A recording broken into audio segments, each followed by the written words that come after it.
রাজা সিংহের কথা ভেবে শিয়ালের মাথায় একটি দুষ্টু বুদ্ধি এলো।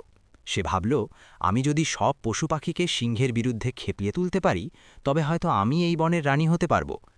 এই পরিকল্পনার অংশ হিসেবে শিয়াল একে একে বনের প্রাণীদের কাছে গিয়ে মিথ্যা বলতে শুরু করল। সে হরিণকে গিয়ে বলল, সিংহ বলে তুমি শুধু ঘাসই খেতে পারো, আর কিছু না, তুমি একদম অকেজো।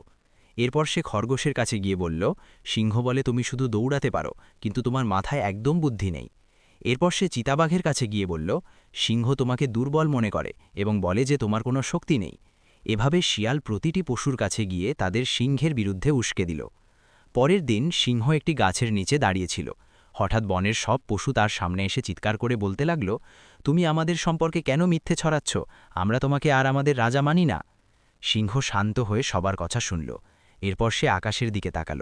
গাছের ডালে একটি বাজ পাখি বসেছিল। বাজ পাখিটি চিৎকার করে বলল, হে বনের পশু পাখিরা, এসবই শিয়ালের চাল, সেই তোমাদের কানে সব মিথ্যে কথা ঢুকিয়ে দিয়েছে। বাজ পাখির কথা শুনে সব পশু ভয়ে লুকিয়ে পড়ল। সিংহ যখন শিয়ালের দিকে তাকালো, শিয়াল লজ্জা এবং ভয়ে সেখান থেকে পালিয়ে গেল। সেই দিন বনের সব পশু একটি বড় শিক্ষা পেল। চাতুর্য যত বড়ই হোক না কেন, সত্যের সামনে তা সবসময় পরাজিত হয়। ভালো লাগলে লাইক, সাবস্ক্রাইব, ফলো করুন।